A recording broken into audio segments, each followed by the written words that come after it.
Hi all and welcome to the DG update for October. Been a great couple of months in the role as District Governor, and I've visited a lot of clubs and certainly got around to see a lot of different people and certainly heard a lot of stories and wonderful work that's happening in the world of Rotary here in our district 9455. This year we've obviously had a strange start to the year, particularly with coronavirus, and not as much as perhaps happened in the first 6 months of the year, or will happen in the first 6 months of the year, as we would have expected. But there has been a lot going on, certainly at district level, and we've certainly been hard at work doing quite a few things. The first of which has been the district strategy, which needed to be updated, and it's based around the Rotary International Action Plan. It runs for the next 3 years, and will run right through until 2023, and it's based around actions that are practical and meaningful. And we're hoping that they'll be so practical and meaningful that at club level, it'll be something useful that clubs might be able to base their own plans and develop their own strategies around. Another major event that we're working on this year at District is to have a bi-district conference with our sister district 9465. It's been 10 years, I believe, since we last had a bi-district conference, and this year, if all goes to plan, on March 5th to the 7th, we're looking forward to being able to hold the district conference or bi-district conference at Optus Stadium, celebrating what will be 100 years in Rotary, or just prior to the celebration, in fact, in April.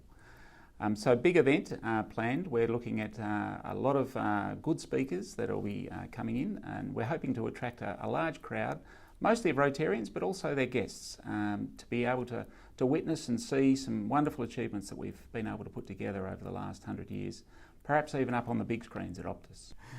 And of course this year marks 100 years of Rotary here in Australia. We had many things planned for the centenary across Australia, but unfortunately quite a few of those plans have come unstuck due to COVID.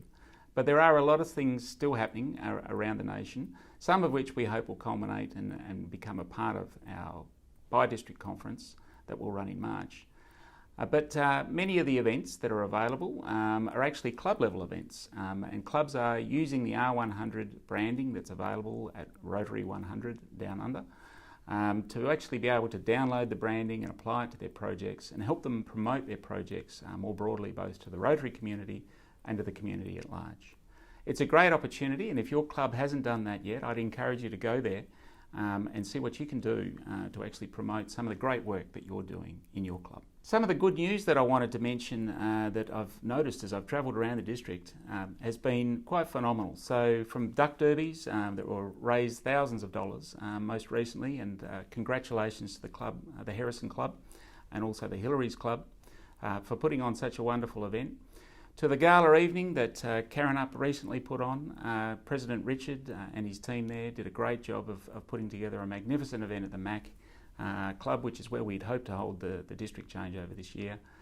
To the launch of a very special bi-district award, and more news will be coming out on that soon, but President Jill and the Perth Club are working very hard to be able to release details on that award soon. And that award in itself will be a fantastic Rotary in WA award that we'll look to award on an annual basis. The Pioneer Challenge is also running, and I hope to take part in that this weekend, headed by Matilda Bay, and that's a great event that is being promoted across the district and is involving quite a few people from outside of Rotary as well, and including them in some of the great events that we're able to provide. Last but by no means least, I would mention or a special shout out to the Rotary Club of Geraldton, which is celebrating 70 years, which is fantastic, and it's a great club and has been for a long, long time, and many achievements, too many to mention, but congratulations to all those in the Geraldton Club. The Membership Voice on Facebook group, started by Kero O'Shea, is also something that I wanted to make mention of. Largely because it's a great repository for information on how to attract and retain members within clubs. Kero's done a great job of being able to compile a lot of interviews and a lot of information, and if you haven't already been there, I'd encourage you to have a look at it. It's on Facebook, and if you look it up as Membership Voice with Rotary in the title, you'll find it fairly quickly and fairly easily. But it's a great little hidden gem that I think that we're producing here locally that perhaps doesn't get enough airtime.